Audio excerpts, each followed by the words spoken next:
The German Shepherd was injured and weak, but the baby's reaction to that scene moved even drivers who stopped traffic.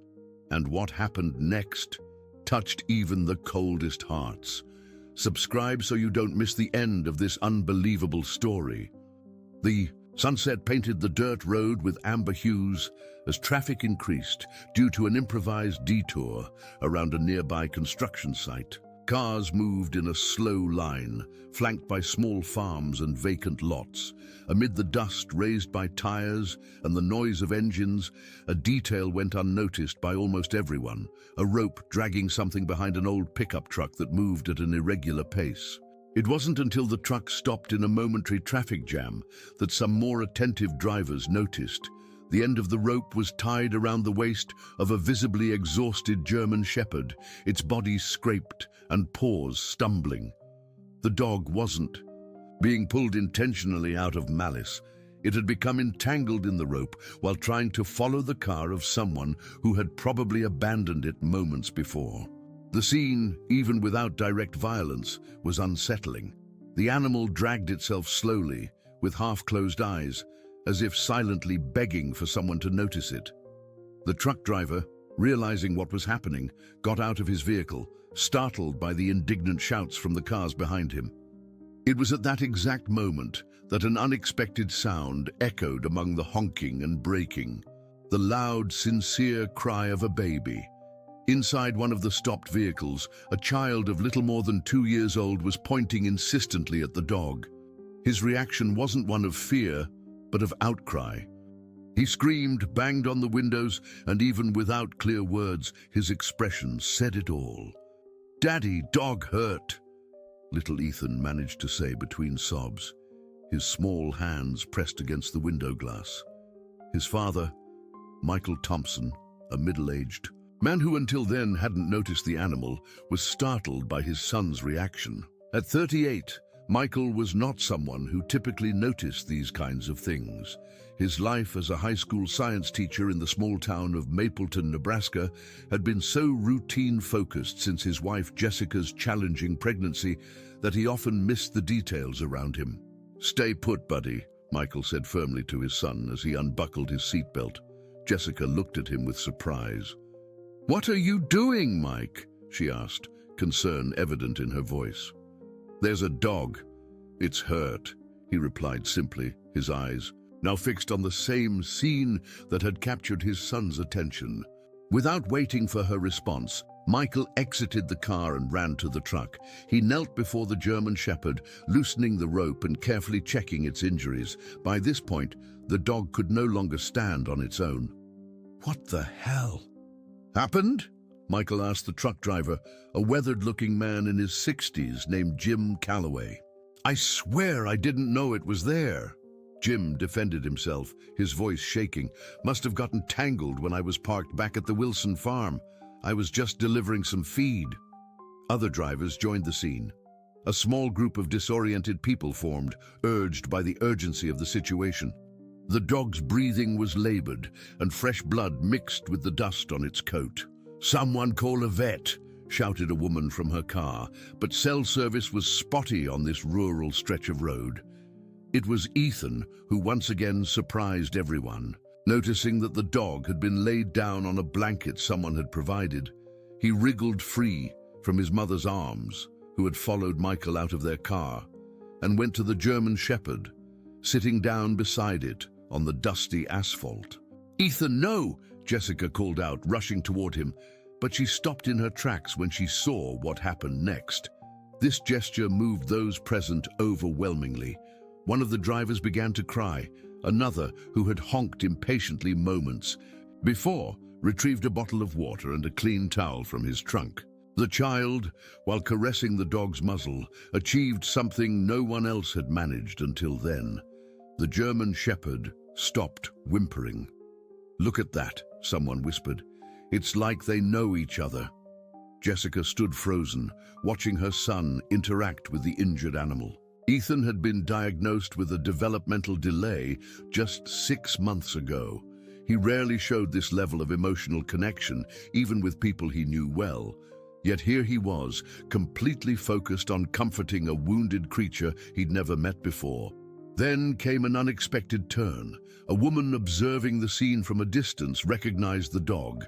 Lisa Reynolds, who worked at a farm a few miles away, approached the group. "I know this dog," she said, crouching down beside Michael. "He shows up at the Crescent Moon farm sometimes, always alone, like he's looking for someone. We suspected he was left behind by former residents in the area. Never knew his name, though." Michael looked up at her, then back at the dog, whose eyes remained fixed on Ethan. The child had positioned himself so that the dog's head rested partly against his small leg, and he was gently stroking its ear. "He needs help," Michael said, stating the obvious, but feeling a strange sense of personal responsibility. "There's a shelter in town, but it's probably full," Lisa replied. "It usually is." Just then, another vehicle pulled up. An older model blue pickup with Miller's Auto Repair painted on the side. A young man in his 20s jumped out, wiping his hands on a rag that he then stuffed into the pocket of his overalls. "What's going on?" he asked, surveying the scene before his eyes widened at the sight of the injured animal. "Dog needs help, Jake," Lisa explained, apparently familiar with the newcomer. "Got dragged behind Jim's truck by accident." Jake Miller, the young mechanic, assessed the situation quickly. "My shop's just 2 miles down the road. We can take him there until we figure something out." "You have medical supplies at an auto shop?" Jessica asked doubtfully. Jake shrugged. "My mum's a veterinary assistant. I've got a first aid kit that would make most clinics jealous." He looked at Michael, then at Ethan, who still hadn't moved from the dog's side. "What do you say? Better than leaving him here?" Michael exchanged a glance with Jessica. Something unspoken passed between them, a recognition that this moment somehow mattered more than they could articulate. "I'll help you load him up," Michael decided. "Ethan, we need to move the dog to make him better. Can you help us make him feel safe?" To everyone's surprise, Ethan nodded with unusual focus for a child his age. "Dog, come with us," he stated simply. As they carefully moved the German Shepherd onto a sturdier blanket and into Jake's truck, Jessica whispered to Michael, "I've never seen him connect like this with anyone or anything." Michael nodded, watching as Ethan refused to leave the dog's side, even as they settled the injured animal in the truck bed. "I know. It's like he sees something in this dog that the rest of us don't." What had begun as an ordinary evening commute had transformed into something none of them could have anticipated. As the small convoy of vehicles, Jake's truck, in the lead, followed by Michael and Jessica's car and several others who wanted to help, made their way toward Miller's Auto Repair, the setting sun cast long shadows across the Nebraska plains. No one spoke much during the short drive, each person processing what they had witnessed in their own way. But one thing was becoming increasingly clear. The connection between the injured German Shepherd and little Ethan Thompson was something extraordinary, something that might change more lives than just the dog's. The traffic jam on the dirt road had broken up, but the human connections formed in those moments were just beginning to take shape. Connections that would soon weave themselves into the fabric of Mapleton in ways no one could have predicted. Jake Miller's auto repair shop transformed into an impromptu animal hospital that evening. The spacious garage, usually filled with the sounds of metal tools and engines, now echoed with hushed voices and the occasional whimper from the German Shepherd. Jake had cleared off his workbench, covering it with clean blankets to create a makeshift examination table. "I called my mum," Jake announced as he rummaged through a surprisingly comprehensive first aid kit. "She's on her way. Said to clean the wounds with this solution in the meantime." Michael stood nearby, still processing the unexpected turn his evening had taken. He glanced at Jessica, who sat on a folding chair with Ethan on her lap. The boy's eyes hadn't left the dog since they arrived. "Should we be letting Ethan watch this?" Michael whispered to his wife. "Some of those injuries look pretty bad."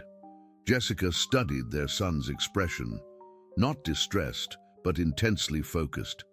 "I don't think we could pull him away if we tried," she replied. "Besides, he's calmer than I've seen him in months." This was true. Ethan, who usually struggled with transitions and new environments, seemed completely at ease in the unfamiliar garage. His usual fidgeting was absent, replaced by a stillness that felt almost profound for a 2-year-old. Jim Calloway, the truck driver, hovered awkwardly near the entrance. The guilt on his face was evident as he twisted his cap in his hands. "I should have checked my truck," he kept muttering. "Should have looked around before driving off." Lisa Reynolds, who had followed them to the garage, placed a comforting hand on the older man's shoulder. "It wasn't your fault, Jim. These things happen. What kind of person ties a dog to a vehicle and abandons it?" Michael asked no one in particular, his voice tight with controlled anger. "The kind we see too often around here," Lisa sighed. "When people move away from the rural areas, pets sometimes get left behind. It's not always intentional. Sometimes they think the animals will be taken care of by neighbors or new owners." As Jake began gently cleaning the dog's wounds, he asked, "Has anyone checked for a microchip? Maybe he belongs to someone who's looking for him." "The shelter has a scanner," Lisa offered. "I can call Diane, who works there, see if she can bring it over." While the adults coordinated their efforts, Ethan suddenly slid off his mother's lap and padded across the concrete floor. Before Jessica could stop him, he had positioned himself at the head of the makeshift table, his small hand reaching out to stroke the dog's ear. "Ethan, careful," Jessica warned, moving to pull him back. To everyone's surprise, the dog, who had been tense and occasionally growling when Jake touched sensitive areas, visibly relaxed at the child's touch. His breathing steadied, and his tail gave a faint thump against the table. "Well, I'll be," Jake murmured. "Looks like you've got away with him, little man." Ethan didn't respond verbally, but the smile that spread across his face was answer enough. He continued petting the dog's head with unexpected gentleness. "Buddy good," Ethan said simply. It was one of the clearest sentences they'd heard from him in weeks. Michael and Jessica exchanged another meaningful glance. Their son had been working with a speech therapist for months with minimal progress, yet here, in this unlikely setting, words were coming more easily. "Buddy?" Michael asked, approaching carefully. "Is that what you want to call him?" Ethan nodded emphatically. "Buddy, good dog." "Buddy it is then," Jake agreed, continuing his careful cleaning of the abrasions, "at least until we find out if he already has a name." The door to the garage swung open, and a middle-aged woman in scrubs rushed in, carrying a medical bag. "Where's the patient?" she asked, her experienced eyes already assessing the scene. "Mom," Jake acknowledged with visible relief. "Thanks for coming so quickly." Martha Miller moved efficiently to the table, her demeanor shifting subtly when she noticed Ethan. "Hello there, young man. Are you helping take care of this dog?" Ethan nodded solemnly, but didn't move away from his position. "He seems to have a calming effect on the dog," Michael explained. "I'm Michael Thompson, by the way. This is my son Ethan and my wife Jessica." "Martha Miller," she replied, already examining the German Shepherd's injuries.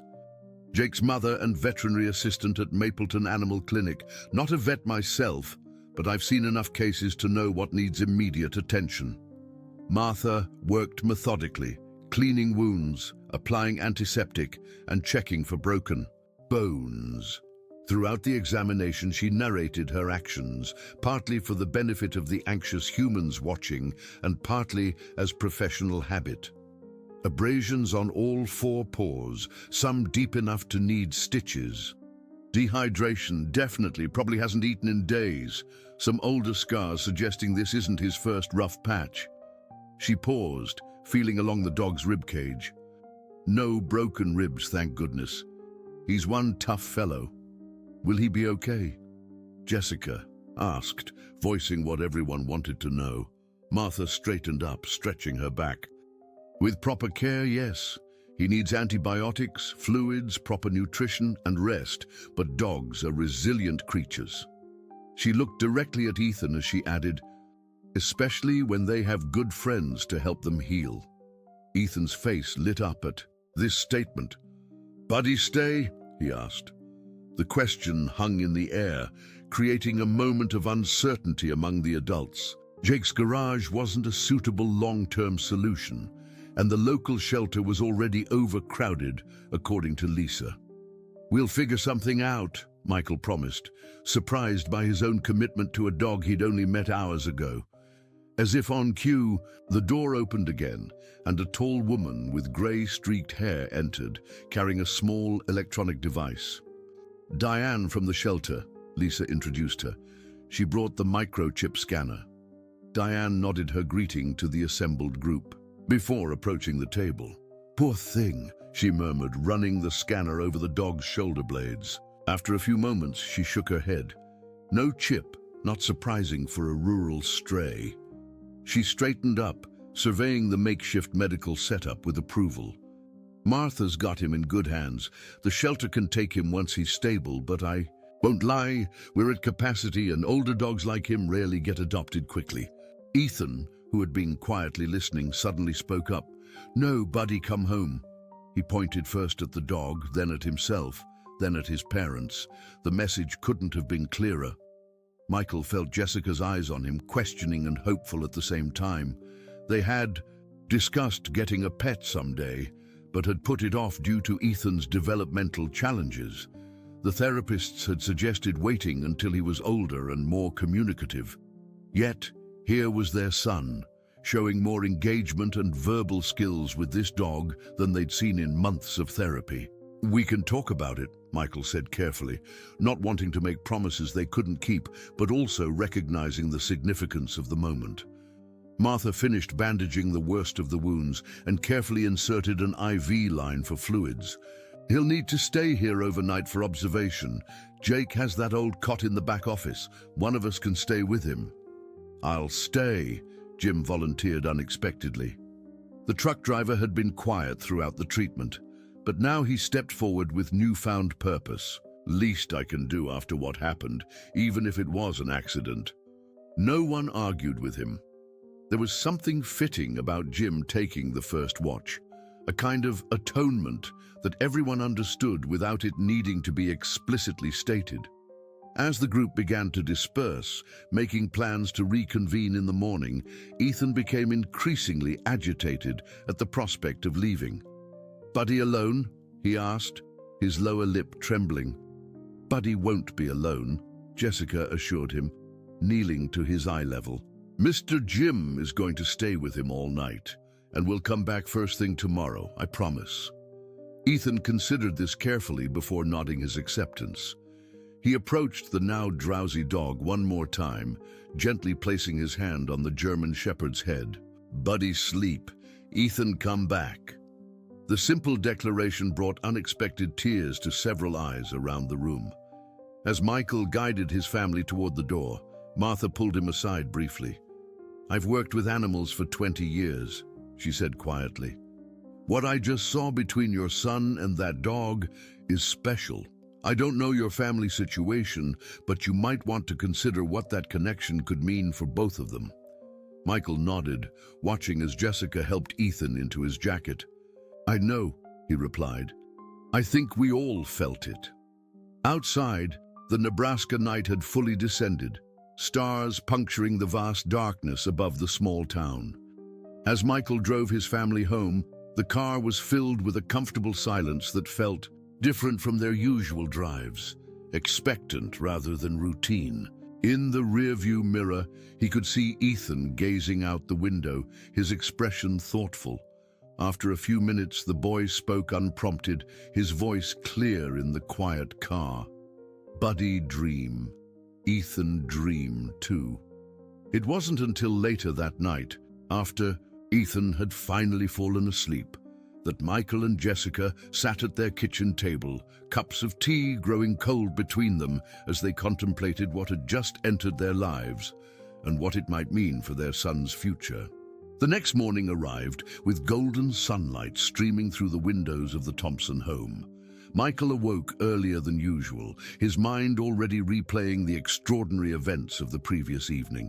Beside him, Jessica stirred. "You're thinking about the dog, aren't you?" she asked, her voice still soft with sleep. Michael nodded. "And Ethan, did you notice how he kept using full sentences? Simple ones, but still. His therapist has been trying to get that kind of verbal response for months." Jessica sat up, pulling her knees to her chest. "I noticed.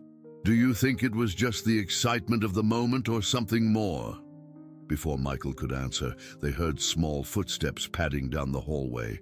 Their bedroom door creaked open, and Ethan appeared, already dressed in mismatched clothes. He had clearly selected himself, something he rarely attempted. "Go see Buddy now," he announced, his tone leaving no room for negotiation. Michael and Jessica exchanged surprised glances. Ethan's usual morning routine involved considerable coaxing just to get him out of bed, followed by resistance to changing. Clothes and breakfast negotiations that could stretch for an hour. "Good morning to you too, Buddy," Michael said with a smile. "We need to have breakfast first, and then we can go check on Buddy." To their further astonishment, Ethan nodded agreeably. Breakfast fast, then Buddy. 30 minutes later, record time for their morning routine. The Thompson family was in the car heading toward Miller's Auto Repair. Ethan sat in his car seat, clutching a small stuffed animal he had insisted on bringing for Buddy to play. When they arrived, they found the garage already buzzing with activity. Jake was working on a customer's car in one bay, while in the makeshift recovery area, Martha Miller was changing the German Shepherd's bandages. Jim Calloway sat nearby on a folding chair, looking as though he hadn't slept much. "He made it through the night just fine," Martha announced as they entered. "Started taking water this morning, and even ate a little. The antibiotics are doing their job." Ethan immediately broke free from Jessica's hand and ran to the dog's side. "Buddy better?" he asked, his voice laced with genuine concern. Martha smiled warmly at the boy. "Yes, he's getting better. Would you like to help me give him some more water?" Ethan nodded enthusiastically, carefully following Martha's instructions on how to hold the water bowl. The German Shepherd, who had raised his head at Ethan's approach, began lapping at the water with more energy than he'd shown the previous evening. "Well, I'll be," Jim remarked, standing up to stretch his stiff back. "That's the most interest he's shown in anything all morning." Michael approached the older man. "Thank you for staying with him, Jim. That was kind of you." Jim shook his head. "Least I could do. Been thinking all night about how things might have turned out if your boy hadn't spotted him." He lowered his voice. "Strange thing. Every time the dog started getting restless or whimpering in his sleep, I'd just mention your son's name, tell him Ethan would be back in the morning, and he'd settle right down. Never seen anything like it." As they spoke, the garage door opened again, and Lisa Reynolds entered carrying a large bag. "Brought some proper dog food from the farm," she announced, "and some news too." The adults gathered around her while Ethan remained focused on the dog, now showing him the stuffed animal he'd brought along. "I've been asking around about our German Shepherd friend," Lisa began. "Turns out he might have belonged to the Hendersons, who used to live out on Route 16 before they lost their farm last year. Folks say they had to move to an apartment in Lincoln that doesn't allow pets." "So they just left him behind?" Jessica asked, disbelief evident in her voice. Lisa shrugged. "Can't say for sure, but a dog fitting his description has been spotted around their old property for months. People have tried to catch him, but he was too skittish. Until now, apparently." They all glanced over at Ethan, who was now sitting cross-legged on the floor beside the dog's makeshift bed, talking to him in a soft, continuous stream of words, more than his parents typically heard from him in an entire day. "There's something else," Lisa continued. "Diane from the shelter called this morning. They're still overcrowded, but she's been in touch with a regional animal therapy organization that's launching a new program. They're interested in our situation here. What kind of program? Michael asked. It pairs rescue animals with children who might benefit from animal therapy. They provide training for the animals, support for the families, the whole package. When I described what happened with Ethan and the dog, the coordinator got very excited. Jessica moved closer to Michael, her hand finding his. That sounds promising, she said cautiously, hope and hesitation mingling in her voice. Martha, who had been listening while organizing her medical supplies, joined the conversation. I've heard about these programs. The research behind them is solid, especially for children with developmental challenges. Michael felt a complex mix of emotions wash over him. The practical part of his mind, the science teacher who believed in evidence and careful planning, was urging caution. They knew nothing about this dog's temperament once recovered. Their home wasn't set up for a pet, and Ethan's therapist had advised against major changes to his routine. Yet the father in him couldn't ignore what was happening right before his eyes. His son was engaged, communicative, focused, everything they'd been working toward for months with traditional therapies. They'd want to evaluate both Ethan and the dog, Lisa was explaining. Make sure they're a good match for the program. But we haven't even decided if we're keeping him, Michael pointed out, though his resolve was weakening by the minute. Haven't we? Jessica asked softly, nodding toward their son. Ethan had now curled up beside the German Shepherd, his small body fitting perfectly against the curve of the dog's larger form. The stuffed animal was forgotten as boy and dog seemed to communicate. In some silent language, only they understood. Just then, Jake approached, wiping his hands on a rag. Hate to break up the conference, but I've got customers lined up today. Dog can stay until you figure things out, but my back office isn't exactly the Ritz for long-term accommodations. We understand, Michael assured him. We'll work something out by today. As if sensing the discussion was about his future, the German Shepherd raised his head, ears perked in their direction. His eyes, amber brown and surprisingly intelligent, seemed to study each of them in turn. Look at that, Jim chuckled. He knows we're talking about him. Martha checked her watch. I need to get to the clinic, but I'll stop by again this evening. Keep up with the antibiotics every 6 hours and try to get him to eat a little more if you can. She gathered her medical bag, then added, Oh, and the emergency vet in Grand Island said they could take him for proper treatment if we can transport him there. That's a 50-mile drive, Jessica noted, and they'll insist on payment up front, Martha added with a grimace. Rural vet care isn't cheap, and they've been burned before on strays.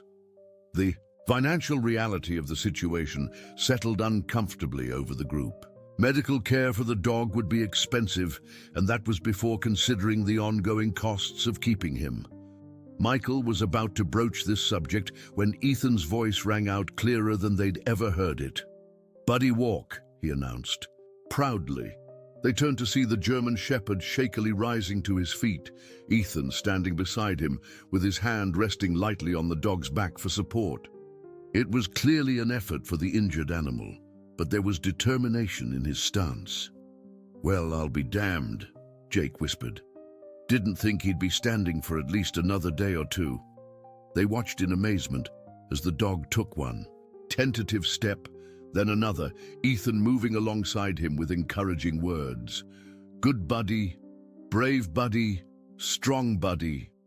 The sight was so unexpected that it took a moment for Michael to realize Jessica was crying silently beside him, her hand pressed to her mouth. He's never, she started, her voice breaking. Michael, he's never been so patient, so focused on someone else's needs. The dog managed a few more steps before carefully lowering himself back down, clearly exhausted by the effort. Ethan immediately sat beside him, stroking his head with gentle praise. Buddy, try hard. Rest now. Martha, who had paused her departure to witness this moment, approached Michael and Jessica. "I've been in veterinary medicine for 20 years, she said quietly. "Sometimes a connection between a human and an animal defies explanation. What I'm seeing here," she gestured toward Ethan and the dog, "isn't something you can schedule or manufacture with traditional therapy." Michael felt the last of his resistance crumbling. "So what do we do?" Martha smiled knowingly. "I think you already know the answer to that. But if you need the professional opinion of someone who's seen her fair share of healing miracles, here it is. This dog and your son need each other." As Martha left, the remaining adults continued their discussion in hushed tones, working through logistics, expenses, and considerations. Jim unexpectedly offered to contribute toward the veterinary bills, feeling a personal responsibility for the dog's condition. Lisa mentioned a community fund at her church that sometimes helped with emergency animal care. Jake suggested a payment plan with the vet in Grand Island, leveraging his family's long-standing relationship with the clinic. Meanwhile, across the garage, a small miracle of mutual healing continued to unfold. The German Shepherd, who had been on the brink of losing his life the previous evening, was now responding to Ethan's simple commands with remarkable understanding. "Head up, buddy," Ethan would say, and the dog would raise his muzzle, earning a delighted giggle from the boy. By mid-morning, word had spread through Mapleton's tight-knit community. A steady stream of visitors began arriving at the garage, some bringing dog supplies, others offering help with transportation or care. Miss Abernathy, Ethan's speech therapist, appeared around 11, standing quietly in the doorway, observing her young client with professional interest and unconcealed amazement as he chatted away to his canine friend. "I've been trying to get that level of verbal output for 6 months," she confided to Jessica. "Whatever's happening here, it's extraordinary." By noon, what had begun as a crisis had transformed into something resembling a community project. The Mapleton Gazette sent a photographer who captured what would become an iconic local image. Ethan feeding small pieces of chicken to the German Shepherd, their faces inches apart, a look of perfect understanding passing between them. As Michael stepped outside to get some air, feeling overwhelmed by the rapid developments, he found Jim Calloway leaning against the garage wall, smoking a cigarette. "Never thought I'd see something like this," the older man commented, gesturing with his cigarette toward the small crowd that had gathered. "Been living in Mapleton 40 years, and people don't usually come together like this." Michael nodded, watching as Lisa organized a sign-up sheet for volunteers willing to help with the dog's care. "Your boy's special," Jim continued. "Way he connected with that dog. Not something you see every day." "No," Michael agreed quietly. "It's not." Inside the garage, Jessica was on the phone with Ethan's developmental pediatrician, trying to explain the sudden changes in their son's behavior and communication. Nearby, Ethan himself had fallen asleep, his small body curled protectively around the German Shepherd, who remained awake, his watchful eyes scanning the room as if standing guard over the sleeping child. The scene crystallized something for Michael. Some decisions in life came after careful deliberation, weighing pros and cons, planning for every contingency. Others arrived fully formed, presenting themselves with such clarity that resistance felt not just futile, but wrong. As he watched his son sleeping peacefully alongside the injured dog, Michael knew with absolute certainty which kind of decision this was. 3 weeks passed in a blur of activity for the Thompson family. What had begun as a chance encounter on a dusty detour road had evolved into something that was reshaping not only their lives, but also the fabric of Mapleton itself. The German Shepherd, now officially named Buddy, had made remarkable progress. After a proper examination at the Grand Island Veterinary Clinic, paid for by a hastily organized community fundraiser that exceeded its goal within 48 hours, Buddy was diagnosed with severe abrasions, mild malnutrition and exhaustion, but no permanent damage. His recovery had been steady, aided by the constant attention and care he received. The Thompsons' home had undergone its own transformation. Their fenced backyard now featured a custom-built doghouse constructed during an impromptu weekend building party organized by Jake Miller, and the living room contained a plush dog bed that Buddy rarely used. He preferred sleeping outside Ethan's bedroom door each night. But the most profound change was in Ethan himself. Miss Abernathy, his speech therapist, had documented what she called unprecedented developmental acceleration in her progress notes. Ethan's vocabulary had expanded dramatically, his sentence structure had improved, and most surprisingly, his social engagement with others had blossomed. It's as if Buddy has become a bridge between Ethan and the world, Jessica explained to Dr. Harriet Klein, a specialist in child development who had traveled from Omaha to observe the pair. They sat in the Thompsons' kitchen, watching through the window as Ethan ran around the backyard with Buddy following at a measured pace, still mindful of his healing injuries. What you're describing is consistent with the emerging research on animal-assisted therapy, Dr. Klein noted, making entries in her tablet. But the speed and extent of the changes you're reporting are remarkable. Most interventions show gradual improvements over months or years. Michael joined them at the table, setting down a tray of coffee. It's not just his speech, his fine motor skills have improved too. His occupational therapist was amazed at how well he managed the buckles on Buddy's new harness. Dr. Klein nodded thoughtfully. The motivation factor can't be overstated. Children will work harder to develop skills when they have a compelling reason to use those skills. Outside, Ethan had stopped running and was now carefully showing Buddy how to sit on command, using hand signals along with verbal cues, a technique Martha Miller had been teaching him during their daily visits. "And this regional therapy program Lisa mentioned?" Dr. Klein asked. "Have you been in contact with them?" Jessica nodded. "Representatives from the Heartland Animal Therapy Initiative are coming next week. They want to evaluate both Ethan and Buddy for their pilot program." "It's highly selective," Michael added. "Only 10 child-animal pairs will be chosen from a 5-state region." Dr. Klein smiled. "Based on what I'm seeing, I'd say they'd be foolish not to include them." She gestured toward the window, where Ethan was now reading aloud from a picture book, with Buddy sitting attentively beside him. That level of mutual engagement is precisely what they're looking for. The kitchen door swung open, and Martha Miller entered, carrying her usual medical bag.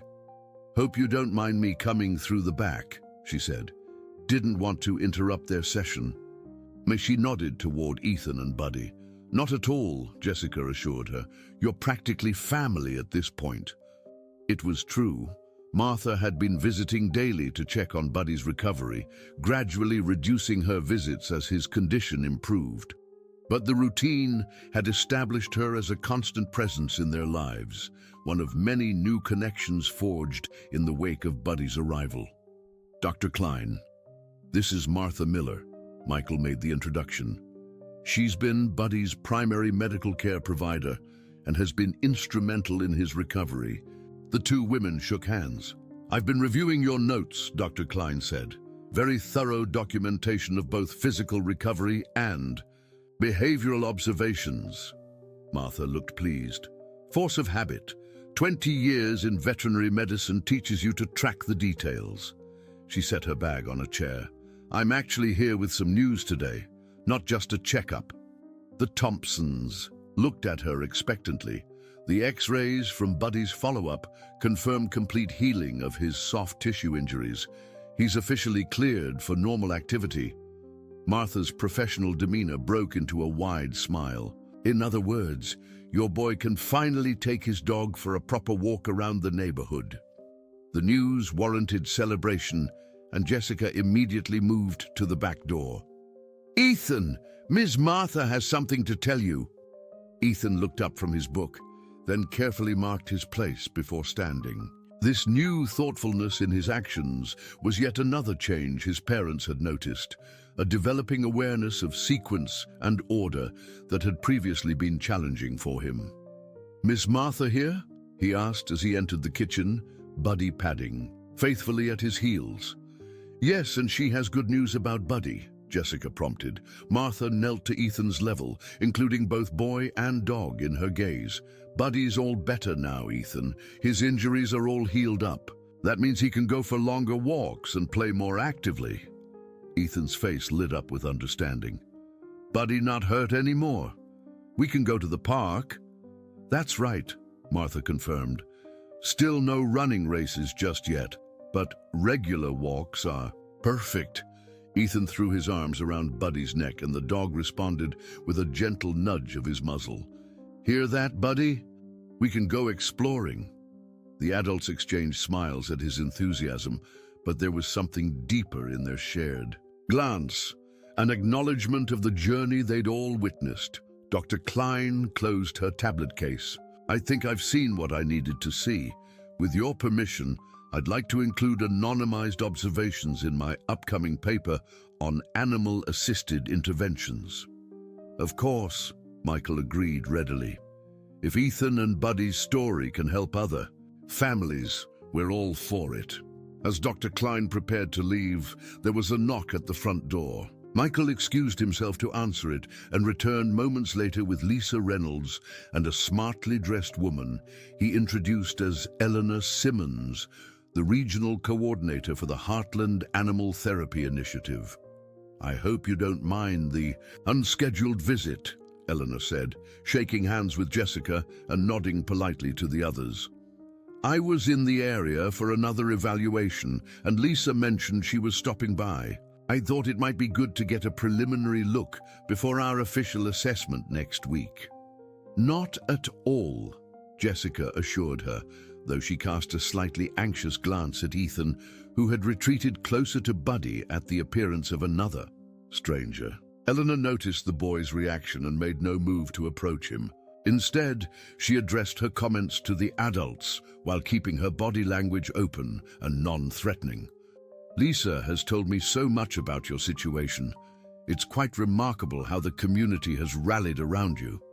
It's been overwhelming, in the best possible way," Jessica acknowledged. "We couldn't have managed without everyone's support." Eleanor nodded, her experienced eyes taking in the dynamic between Ethan and Buddy without being obvious about her observation. "Our program focuses on sustainable partnerships, making sure both the child and the animal benefit from the relationship over the long term."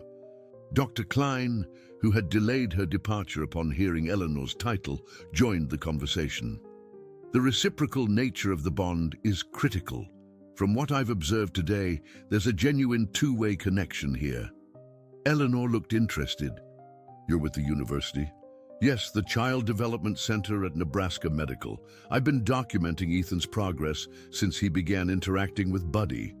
The two professionals fell into shop talk, comparing notes on recent research in their overlapping fields, while Martha quietly continued her examination of Buddy, checking his healed paw pads and the areas where abrasions had been deepest.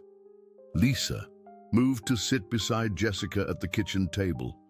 "The town council meeting last night was interesting," she mentioned casually. "Jim Calloway proposed a new initiative." "Jim did?" Jessica was surprised. The truck driver had remained involved with Buddy's recovery, visiting regularly and contributing to his care, but he rarely spoke about it beyond their immediate circle. Lisa nodded. "He suggested establishing a proper animal rescue center in Mapleton, said no town should rely solely on overcrowded shelters in bigger cities, and you know what?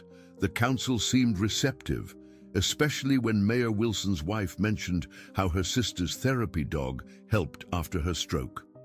Outside, the late afternoon sunlight had taken on the golden quality unique to Nebraska autumns.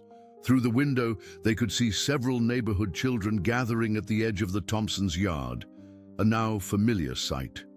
Since Buddy's arrival, The once quiet house had become a social hub for local kids curious about the miracle dog they'd heard about. "Look," Michael pointed out quietly to the others. Ethan, who had previously shown little interest in interacting with neighborhood children, was now approaching the fence with Buddy beside him. With visible pride, he was demonstrating the sit and stay commands they had been practicing. "He's sharing his knowledge," Dr. Klein observed. "That's a sophisticated social behavior. Teaching requires understanding another's perspective." Eleanor Simmons watched thoughtfully, making mental notes. "Our program includes a community education component. Children and their therapy animals sometimes visit schools or community centers to teach others about animal care and empathy." Martha, who had finished her examination, rejoined the group. "Speaking of community, Jake asked me to mention that the fundraiser for the vet bills generated more money than needed. He's suggesting the excess could seed a fund for other animals in need." Jessica shook her head in wonder. "A month ago, we barely knew our neighbors beyond a casual wave. Now look at all this." As the adults continued their conversation, a delivery truck pulled up outside. The driver, a young woman in her 20s, carried a large package to the door. "Special delivery for Ethan Thompson and Buddy," she announced when Michael answered. "From the elementary school science club." The package, when opened in the kitchen, revealed a custom-made agility course set, scaled appropriately for a recovering dog and a small child to navigate together. A handmade card, signed by 24 children, accompanied it. "For when Buddy is all better," Michael read aloud from the card, "so you can teach him cool tricks." Ethan's face lit up with excitement as he examined the colorful equipment. "Buddy and me can jump together," he exclaimed, using a complete sentence structure that would have been beyond him weeks earlier. As the evening progressed, visitors departed one by one. Dr. Klein left with a promise to share her formal observations once compiled. Eleanor Simmons scheduled their official evaluation for the following Tuesday, expressing understated but clear optimism about their chances for the program. Martha gave final instructions for Buddy's care regimen, now reduced to simple maintenance rather than medical treatment.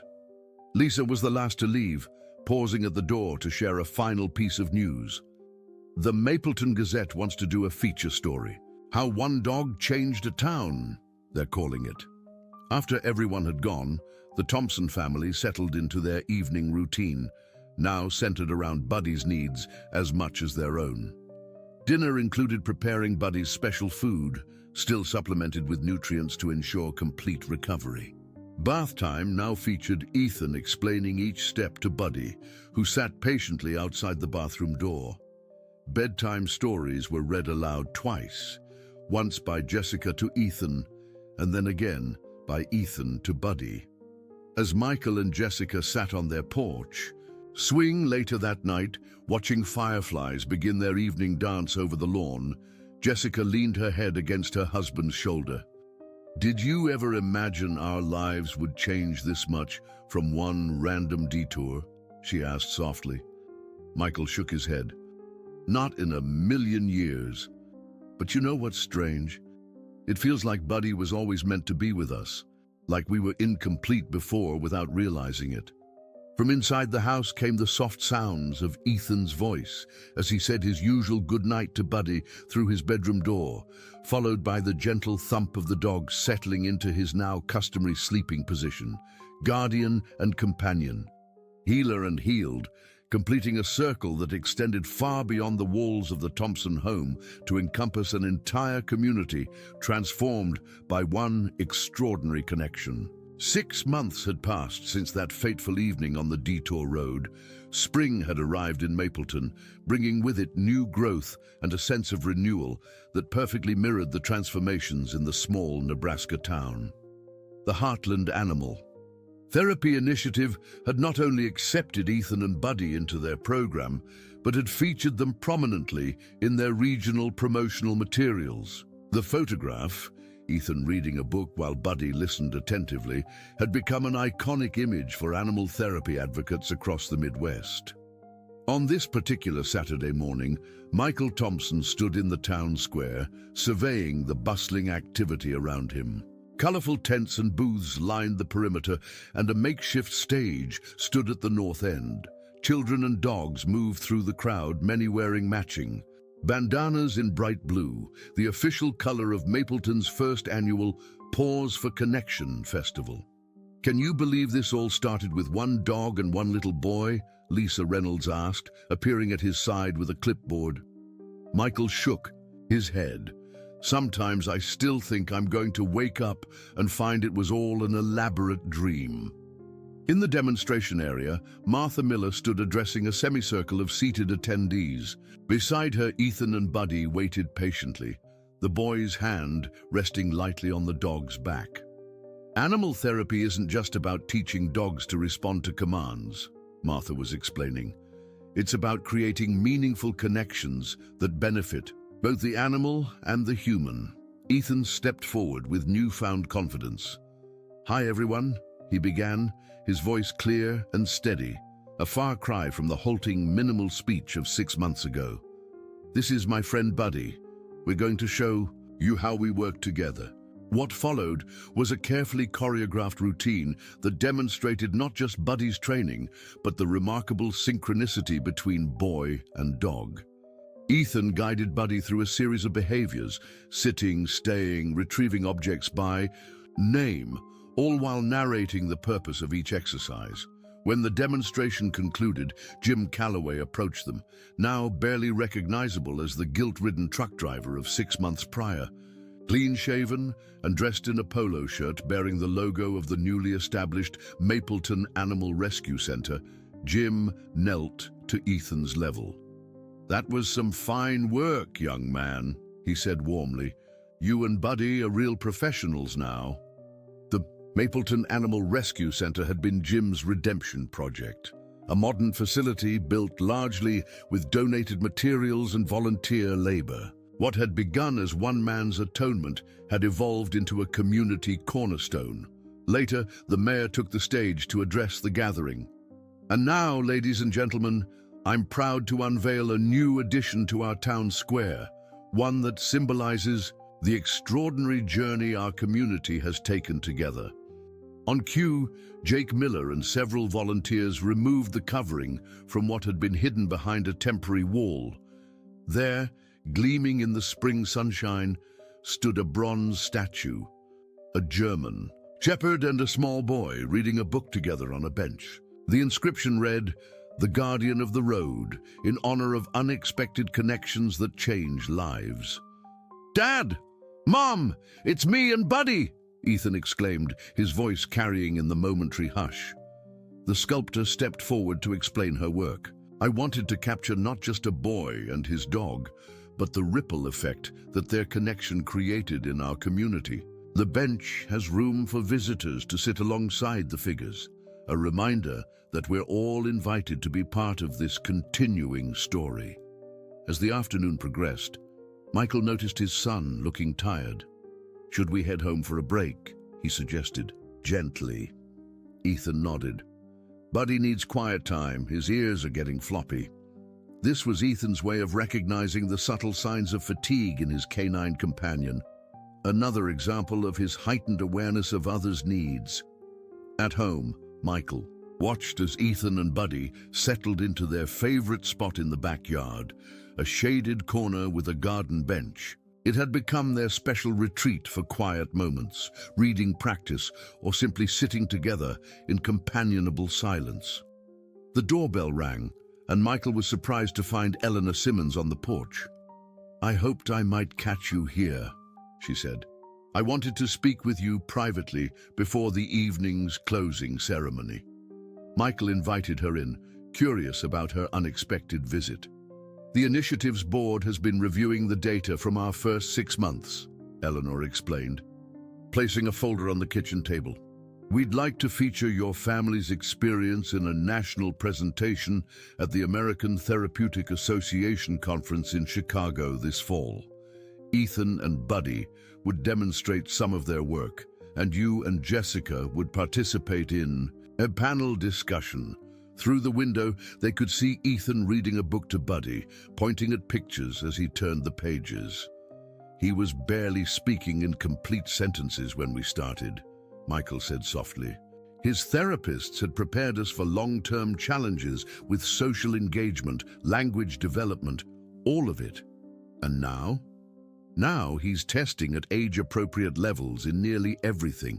His pediatrician calls it extraordinary." After Eleanor left, Jessica returned from the festival, and Michael explained the conference proposal. "Of course we'll do it," she said without hesitation. "If our experience can help other families, other communities." As the afternoon light softened toward evening, Buddy gently woke Ethan from his nap on the bench. The boy sat up, rubbing his eyes, then wrapped his arms around the dog in a spontaneous hug. "That's what Eleanor wants people to see," Michael said, watching them. "Not just the therapy techniques or the developmental progress, but that connection that goes beyond words." Outside, Ethan was now standing, stretching his arms overhead. Buddy stood beside him, their shadows elongated in the late afternoon sun, two distinct figures whose silhouettes sometimes merged into one as they moved together across the grass. As they prepared to return to the festival for the evening's celebrations, Michael reflected on the extraordinary chain of events that had brought them to this point. One detour, one moment of noticing, one act of compassion, and an entire community had been transformed. Ethan's voice drifted through the open window as he prepared Buddy for their return. "We have to look nice for our special day, Buddy. Everyone wants to see the special team." The bronze statue in the town square might commemorate their story for years to come, but the real monument to what had happened in Mapleton was walking around on four legs, loyal and loving, beside a boy whose life had been unmeasurably enriched by the simple, powerful bond between a child and the dog who had needed him just as much as he needed the dog. As the sun set over Mapleton that evening, the festival lights illuminated faces filled with joy and purpose. The community that had come together around one boy and one dog now celebrated not just their story, but the countless new connections that had formed in its wake. Ethan and Buddy took their final bow on the festival stage, the crowd's applause washing over them like a wave of affirmation. In that moment, surrounded by neighbors who had become friends and strangers who had become neighbors, the circle that began on a dusty detour road felt magnificently complete. Some stories end, but others continue to ripple outward, touching more lives with each retelling. The tale of Ethan and Buddy, the guardian of the road, is one of those enduring narratives that reminds us how a single moment of compassion can transform not just individual lives, but entire communities. Dear listeners, we hope Ethan and Buddy's journey has touched your heart as deeply as it has touched the citizens of Mapleton. Stories of connection, healing, and community have the power to remind us of our shared humanity in a world that sometimes feels increasingly divided. For more emotional journeys like this one, we've prepared a special playlist featuring stories that explore the extraordinary bonds between humans and animals. You'll find it by clicking to your left. If this story moved you, please subscribe to our channel and give this video a thumbs up. Your support helps us continue bringing these powerful narratives to life. Every day, we search for stories that capture the complexity, beauty, and unexpected miracles of everyday life. Whether it's a chance encounter on a detour road or a moment of connection that changes everything, these are the stories that remind us who we are at our best. What unexpected connections have transformed your life? We'd love to hear your experiences in the comments below. After all, sharing our stories is how we build community, one connection at a time.